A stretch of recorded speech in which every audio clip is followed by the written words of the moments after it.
My darling pals and gals, the makeup artist extraordinaire Nikki Makeup has officially released her season 3 of her masterclasses, and I watched all of them. I took notes, checked them twice, and I'm going to show you what I learned today. And I feel like now that we're on season 3, this has been a really good way to just see how Nikki's mind ticks. So for me, this season was just the solidifier of some of the things that we've learned over seasons 1 and 2. It went a little bit more in depth on a few specific little things, but I still wanted to show you a few of the products that she used and a few of the tips and tricks that I learned along the way. So without further ado, let's dive in. Here's everything I learned in the Nikki Makeup Masterclass season 3. Starting with a base, she always emphasizes the importance of skin prep. So I'm going to take my little Le Crème Concentré and put this all over my face and give my face a little massage. And the one thing that I really loved about this season that was different from the others is that the models had some zits. I swear, every single time I watch a makeup artist video, or you just see makeup looks online in general, the skin is always perfect. The skin is always so flawless. And so it was actually really refreshing to see that the models had a little bit of acne. It wasn't anything, like, it doesn't take away from the look, it doesn't make them any less beautiful, but it was really fascinating to see that, where normally all you see is just porcelain skin. I was like, yes, finally we get to see how you cover some zits. That was a very nice little switch up. So there's my base applied, just really nice and rubbing it in. I've already done my eyebrows as well. Now let's go into the primers. Nikki Makeup is a huge lover of primers, and one that she used consistently throughout the season 3 was this Shiseido Synchro Skin Soft Blurring Primer. Now she also loves to double up on primers, so I'm actually pulling out this Dior Forever Glow Veil, and I'm going to use both of those. But across the videos this time around, she used this on the center of the face to just blur out the skin, even out the pores, all that good stuff. And it was one that I hadn't tried before, so I was really excited to put this one to the test. I'm going to use brushes as she always does and apply this on the center of the face where my pores are very much living and sliving. It feels really nice.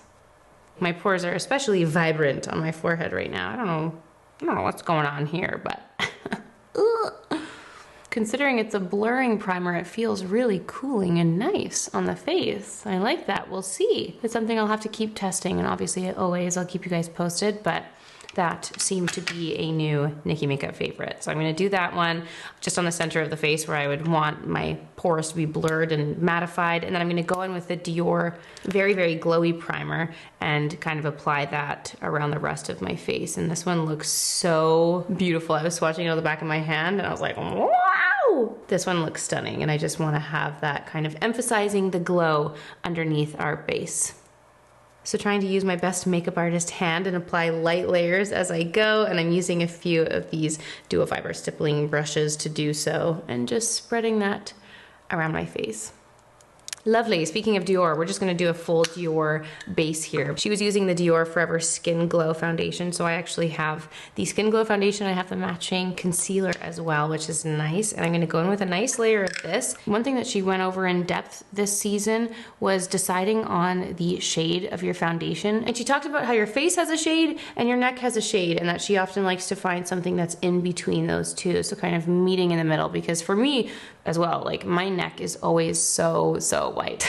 And then oftentimes I'll have some fake tan on my body. My face has a lot of redness and discoloration and things, and so to find something kind of in between is very nice. I use the shades 2N and 1N in all of the Dior products. 2N is a little bit of a deeper one. I'm wearing a nice big fluffy sweater. It was actually very cold today. This was definitely warranted, but because of that, I can definitely get away with just, you know, taking some of this down my neck real quick like. But I love this one because it has a nice warm undertone, and that just makes me feel a little bit more healthy looking and alive, which I prefer. And one of my favorite tips that we've learned from Nikki Makeup over these few master classes is to go ahead and apply your foundation with a brush first, and then to go in and buff it out with a second brush. And that just leaves a very diffused, flawless airbrush finish. And the effect is so nice. I definitely don't remember to do this when I'm doing my own makeup often enough. So it's always a nice reminder to try this if you're wanting the ultimate flawless base.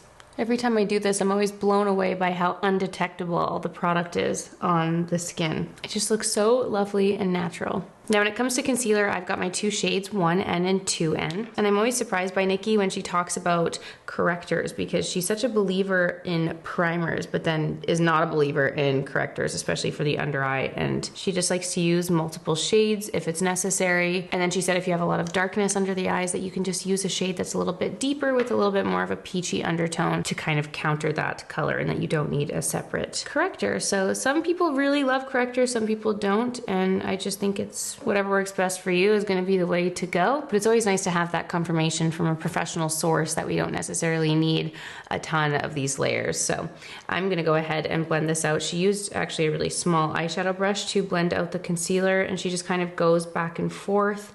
And it doesn't take too much time, but ooh, that concealer set real quick. So I'll just go in and buff that in with the eyeshadow brush, and then I have my larger buffing brush on hand to kind of diffuse any of the edges. And I'm making sure to really bring that up right into my inner corner because that's where I have a lot of my darkness.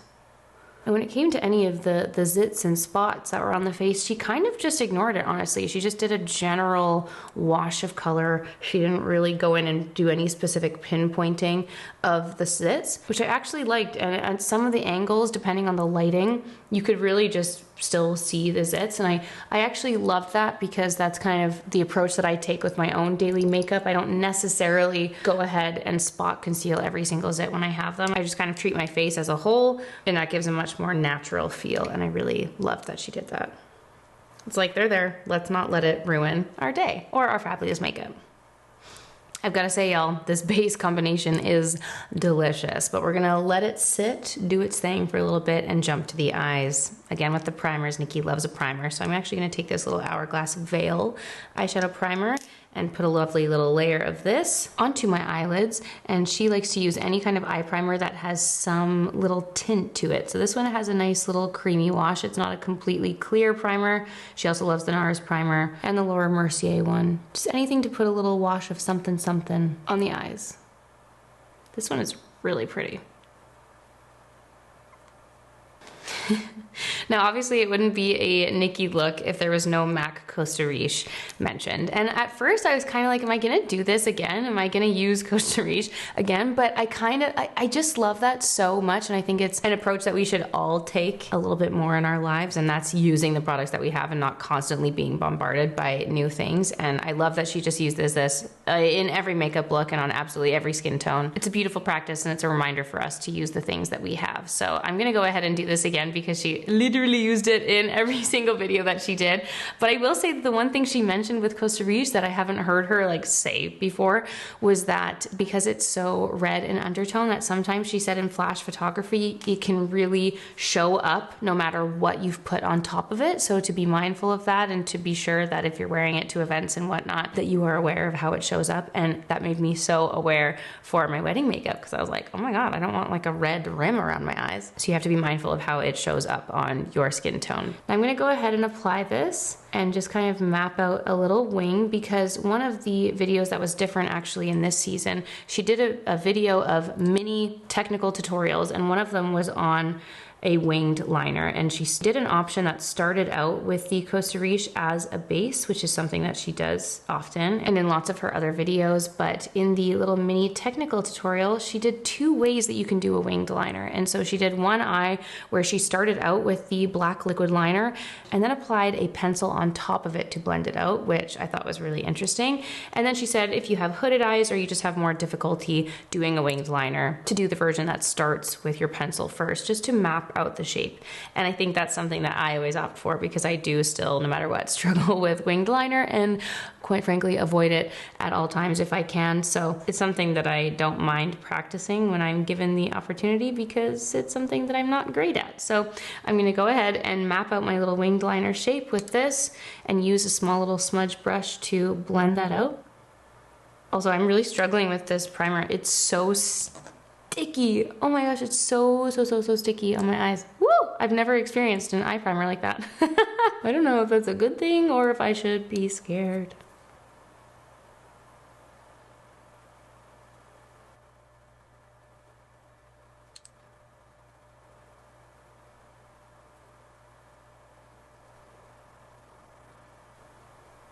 So once you've blended out your line, then you can use that as a guide to go ahead and do your winged liner. This is the Hindash one, and I'm gonna start at the middle of my eye and work my way out.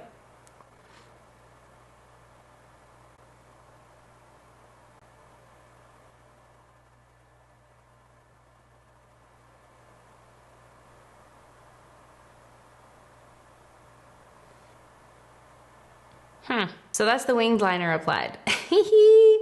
Mine are always uneven, no matter what. I think, like, do I see crooked? I've decided that that is my, whoa. Anyway, so the fun tip that she said to do with the pencil liner after you've done your liquid liner, if you feel like you want it to be a little bit more smudged out, you want to smoke out the gaps, normally I would do this with eyeshadow. And she went straight in with the pencil, which I thought was a fun little tip. So I'm gonna go on top of the liquid liner and take a fine little brush and just blend that out and soften the edges of the liquid liner. And I thought that was a fabulous tip, especially if you're in a pinch and you don't necessarily have an eyeshadow palette with you.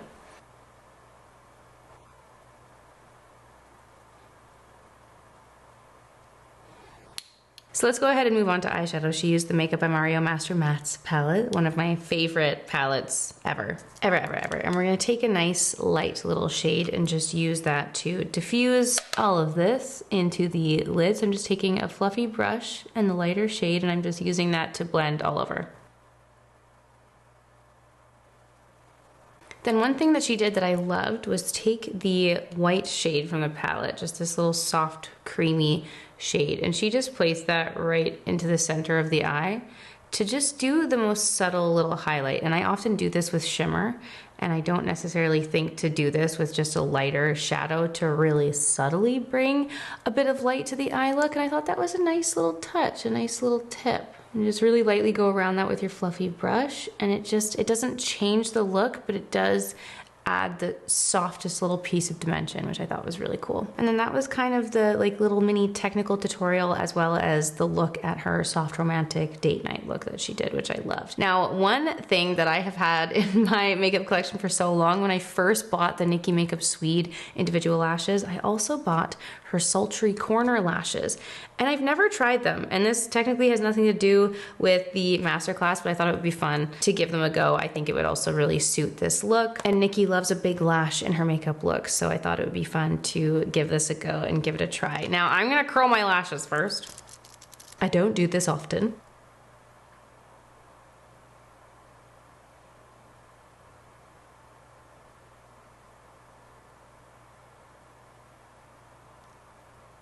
It still just feels so wrong. Every time I do it, I have a nightmare of ripping all of my lashes out and what I would do if that happened. Oh my God.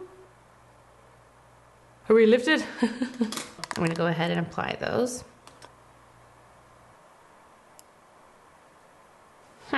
They feel almost very spiky lashes. We'll see how I feel after mascara's on, but kind of fun. Uh-oh. 12,000 years later. Okay, well, we'll let those sit and dry. We'll put some mascara on after, and then maybe I feel like I'm like bald right here on my eye. That's so funny. We might need to put a little something. Actually, let's just do that. Let's just put a little bit more shadow there. I feel like it's looking a little bit bare. So I'm just taking a tiny little pointer brush and just putting a little something. Just a little bit. It would never be a Nikki makeup look without the Chantecaille Nude Kajal. So let's just put a little bit of that in the waterline. Another product that you just see time and time again in her product lineup. I think we're actually okay to do mascara now. I'm gonna use the Dior mascara. This is one that she used. And she actually mentioned how she prefers lengthening mascaras versus volumizing mascaras. And I thought that was interesting. And she said it's because that when the volume mascaras dry, you can sometimes see the little fibers on the lashes. And it was something I never considered as a bad thing, but it was so interesting that she pointed that out. And then oftentimes I think for me, like that's where the flaking happens, is when you get those little bits on your eyes and then they fall onto your face and into your eyeball. And she said because of that, that's why she prefers lengthening mascaras. And I thought that was so fascinating. I don't know what's going on with this half lash, but it's just very, very spiky. But let us please move on to the face. Our base has been soaking and sitting for some time. I feel like we can go in and add a little bit of contour back. In the masterclass, she used the Fenty cream bronzers, and I haven't used these in a hot minute. I've got the shades 01 and 02. I feel like 02 is gonna be a little bit more up my alley right now. So let's go ahead and do a little bit of sculpting on the face. One thing that I appreciate when she does her makeup is she does the lightest amount. The skin that she does is always so flawless and barely detectable and so natural. So I'm gonna do my best to do really, really light layers of this on the skin and just use it to warm up and sculpt around the edges of the face. And then at this point, she also went in with the eyeshadow brush and just touched up any concealer where she needed to. So I might actually go in and just touch up under my eyes here because I did just rub some mascara away, so I can do a little bit of a touch up there. So I'll just take the concealer on a small brush and I'll just really lightly touch up right under here where I pretty much just wiped everything away. And then we'll go in with a nice layer of blush. I'm gonna use the NARS Behave liquid blush. I'm just gonna take some of this out onto my hand and then apply it with a brush. And I love that Nikki goes so heavy-handed with blush. She is a blush gal and I love that so much.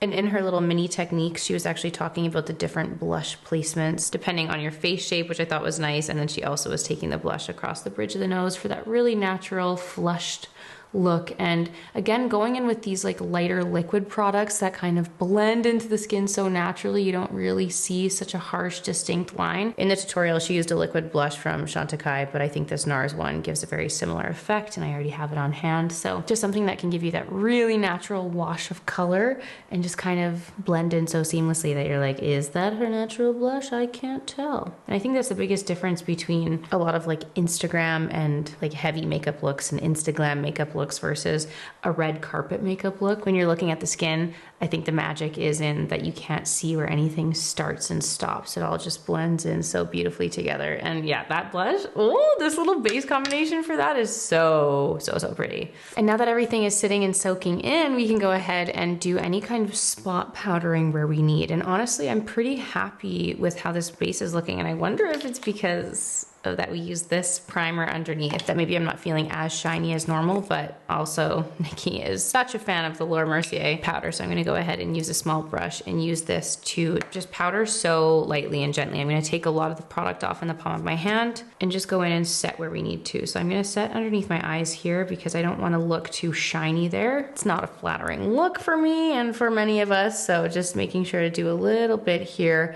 but I'm making sure to leave that glow on my cheek. I don't want to disturb any of that. And I'm just going to take a little bit of that down the sides of my nose as well. And around my mouth where I get a lot of movement. I'm just taking a tiny little bit and patting it into the skin. Honestly, I know we're not done yet, but this is giving wedding makeup, just saying. Just the lightest little amount of powder to remove some of the unwanted shine. That is so nice, and we still get the glow from the blush and everything on the cheeks. Now for highlighter, grab a small brush because she always applies a highlight with a tiny little eyeshadow brush. And one of the products that she uses time and time again are the highlighting palettes from Dior. And she actually used the white shade in this one on the particular tutorial because the skin of the model was very pale and she used the white and it actually looked so good. So I just wanted to try it because I thought if it's a little bit too pale, I can always go in with this little champagne shade, but I just wanted to see because I never use this white shade. I wanted to see what it looked like. And then when she was applying it, she actually like sat there and stared at where the light hits and she followed it all the way down onto the cheek. So right now the light is really hitting me like right here. So I'm just gonna go ahead and apply a tiny little amount like so. And I'll do the same on the other side, just really looking at where the light is actually hitting on my cheek. Because sometimes I can just out of habit just literally go like this and go on the top of my cheek and I don't actually look at the exact placement of where the light hits. And it's actually quite a little bit lower on my cheek than I would typically go. And even though this is a white highlight, it's still light enough that it's so nice and soft. Take a touch of that on my nose as well. And then I'm gonna grab a smaller brush and also put that on the tops of my inner corners. And then I'm actually gonna take the fluffier brush that we were applying powder with, and I'm just gonna use that to kind of softly diffuse this highlight, making sure that there's no harsh lines and that it blends in with the rest of the makeup. And then I think at this point we can just assess the makeup and how we're feeling. I think if anything, the only additional product I would do maybe, like I can't see what it looks like in the camera, but right here in person it looks so good. Maybe if I wanted to finish it even more, I would do a powder bronzer just to melt everything together, but I actually really love how this base is looking. And because of that, I'm gonna go ahead and use my setting spray and set it all in. And then for the lips, I'm gonna use my NYX New Beige Lip Pencil.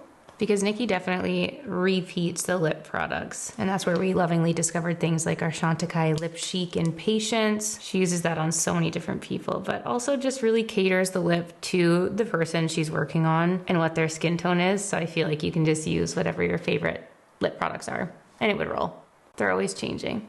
But she always loves a good overline on the top lip, and I love that because I love a big, juicy, plump lip. Now, a new product I actually wanted to try are the new Kosas lipsticks. They came out with a ton of new shades. They came out with these more lip balms, and we also have new lipsticks. So I wanted to give it a little test. Maybe we'll try the shade Malibu first. It's this nice, like more neutral pink, which I thought would be really pretty and go really nicely with this NARS blush. Because for me, personally, when I do my makeup, I always like to have some kind of matching moment between my lip and my cheek. Yeah, that's nice. Very balmy. Love. So that's Kosas in the shade Malibu. And once you've applied the lip, that is the makeup look complete. I think it's really, really nice. Honestly, I kind of lost faith a little bit with the half lash, but if we can just ignore that moment and the fact that they might be slightly crooked due to my own application failure, like, listen, I thought I knew what I was gonna do for my wedding makeup, but this is kind of changing me. I feel like this is such a universally flattering style of makeup that would just look good on everybody. And it's so natural, my skin is breathing. But we have such a beautiful lip from within glow. And you know, Nikki just never misses. In the product combinations that she uses, her constant favorites, and also her really small little tweaks and application techniques. I just feel like even if I've seen it over and over again, and I've seen her do it over and over again, it's always such a good reminder, and I always feel like I leave watching a Nikki makeup video learning so much and feeling so much more secure in my makeup application techniques. So this was the latest rendition. I would love to hear what you guys think of the makeup look. I hope it was helpful, and I hope you learned something new today, just like I do every time Nikki blesses us with a new vid and all of her wisdom. So that's the makeup look, everyone. I hope you guys enjoyed it. Everything that I used, I will obviously link in the description box down below. And please let me know any other makeup looks that you would like to see me recreate or attempt to recreate. It's always an attempt. Love you guys a lot. Thank you so much for being here and for watching, and I'll see you all very soon for a new video. Bye!